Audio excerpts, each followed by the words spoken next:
Hi, it's Jared from Authentic Soundware, and in this video I wanted to give a bit of a deeper explanation of the dynamic rolls and tremolos in Space Age Vibraphone.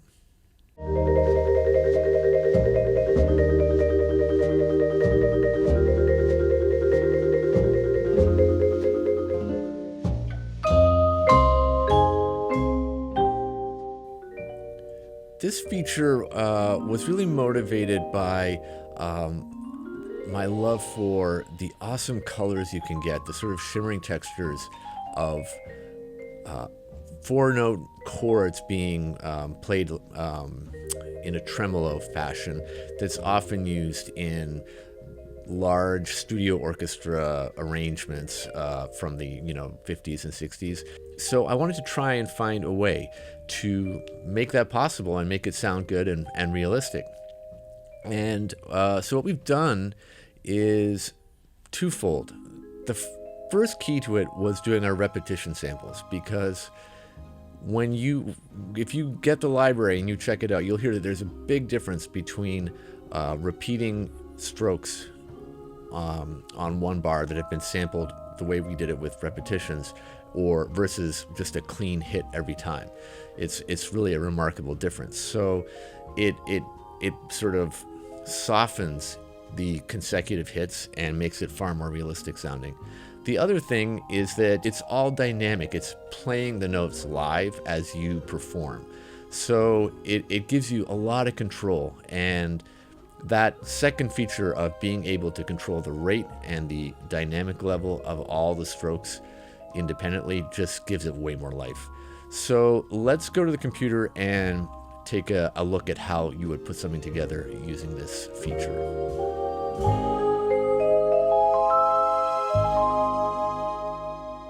Okay, so here we are with the instrument open, and if I change to the rolls or the tremolo articulation, you'll see some new controls are revealed in this area here.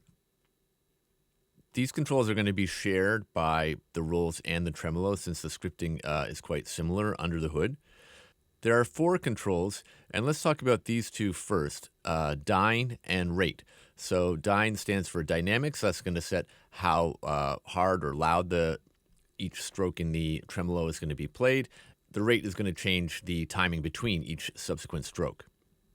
Now, I think the best way to use these is to assign a MIDI CC controller. You can set this up any way you like, but my preferred way is to assign the dynamics to the mod wheel, since dynamics tend to be associated with the mod wheel in a lot of libraries. And then for the rate, I usually assign that to MIDI CC2, which is just happens to be right next to the mod wheel on my MIDI controller. So let me just show you what they do. If I play a chord here in tremolo mode, I'm going to use the mod wheel to adjust this value here, and you'll hear how the tremolo gets louder and softer.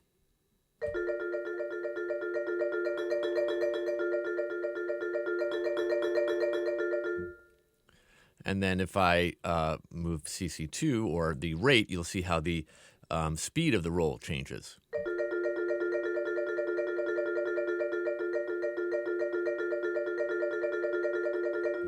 So then when we put them together, we can tailor these tremolo performances to the context of your music.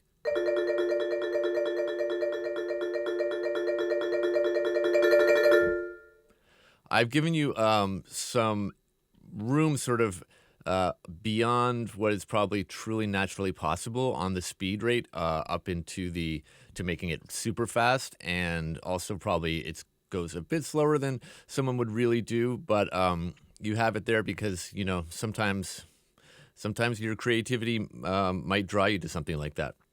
Now, the key to making these things sound good is to basically always have at least one of these controls varying slightly over time. If you leave them just on one setting, I think the performance does feel a little bit static. So just a little bit of movement on one or both of the controls can really make it feel more natural and live.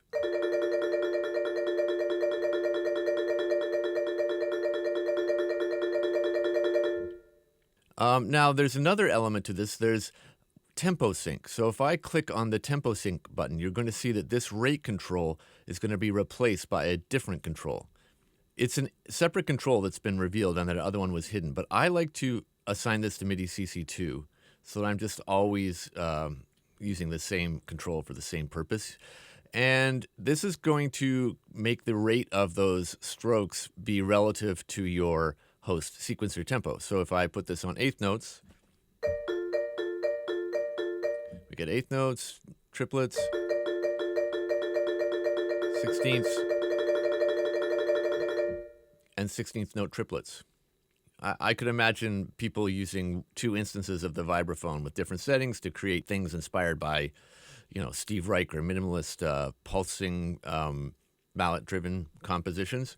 One little note is that there is a slight latency incurred by the scripting to voice the notes across the four keys.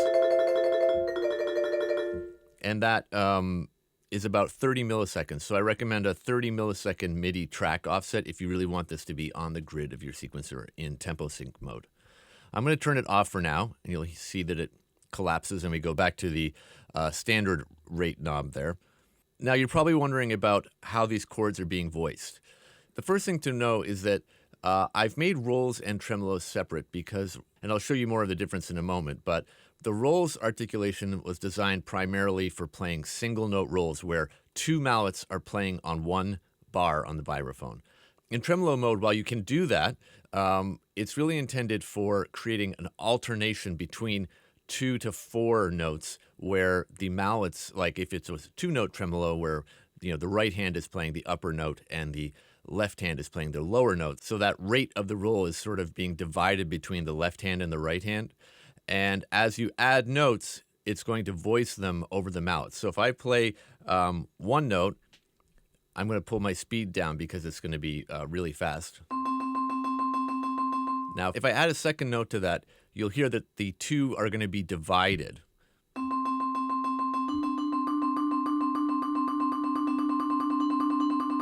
So it sounds like a trill. Now, if I go from 2 notes to 3 notes, the upper 2 notes in the chord will be played by the right hand, and then the lower will be played by the left hand. So you're going to get an alternating pattern between 2 notes with a slight flam played first, followed by the one lower note. I'll go from a 2-note tremolo to a 3-note tremolo.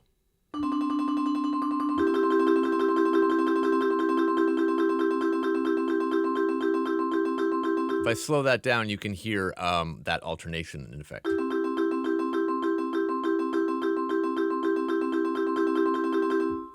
Now, if we go from 3 notes to 4 notes, what's going to happen is that there'll be 2 notes in the upper voice, 2 notes in the right hand, and 2 notes in the left hand. So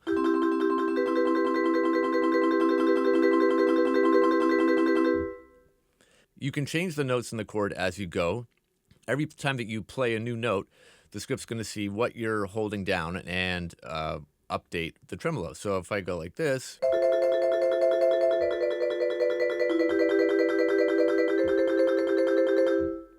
then if I went in and added some slight motion using these two controls we mentioned before, that type of thing would really combine beautifully with an orchestral texture. Now, so far I've been playing these with the medium mallet and with the sustain pedal up.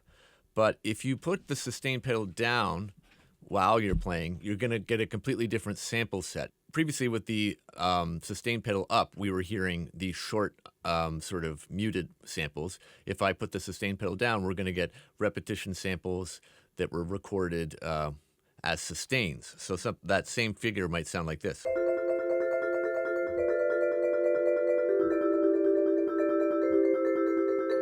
As opposed to... And you can change this as you go. If I start soft and take the sustain pedal up, we can transition from the sustain samples to the open samples.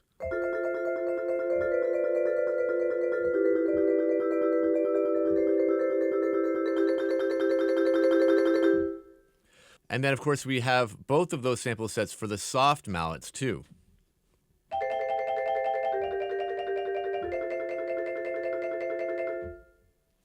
Or with the sustains.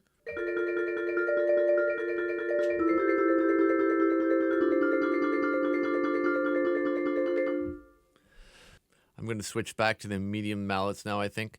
The other option is this use repetitions. So as I think I've mentioned elsewhere, there's a whole separate sample set of performance repetitions that were specifically done for these tremolos, and by default they're on, but you can turn them off and just always have a standard sample, which is going to have a little bit more of a brighter attack. So let's listen to that.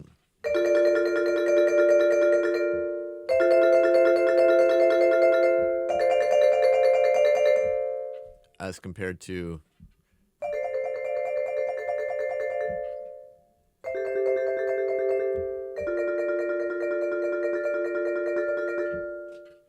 so you can hear, what a big difference that is. And likewise with the soft, here's the repetition version. Sorry, here's the repetition version. And here's the normal version.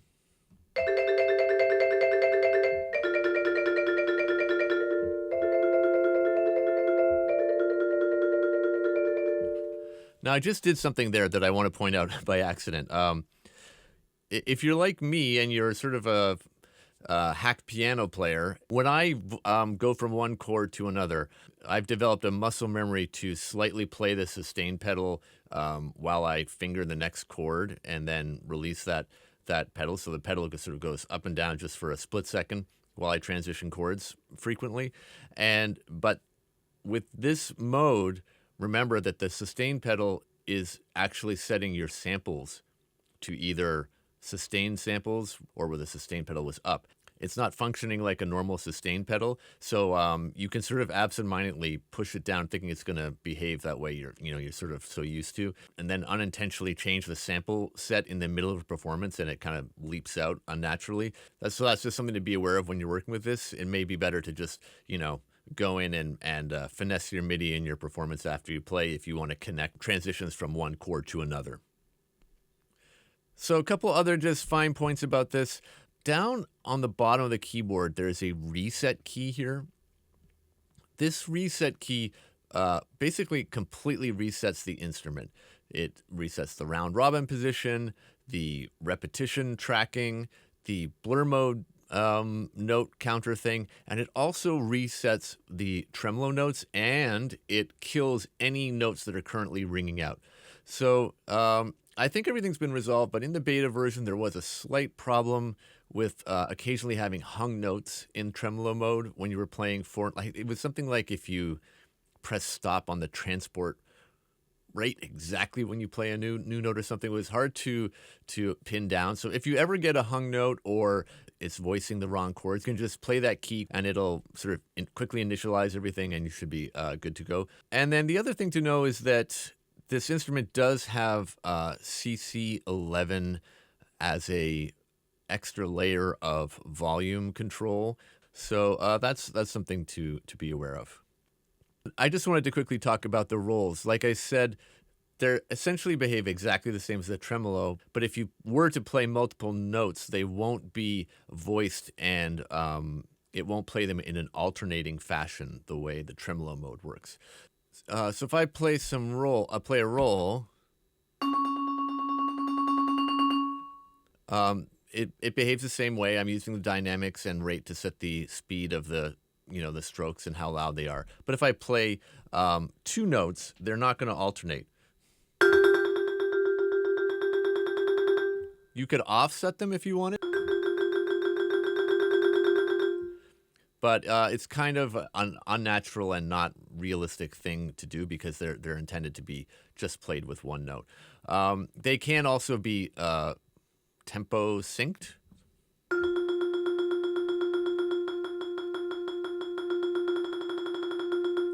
So you could create some special rhythmic effects that way if you wanted to, get creative. But otherwise, they're basically the same. They're using the same sample sets. They use repetitions. The sustain pedal all function the same way as the tremolos.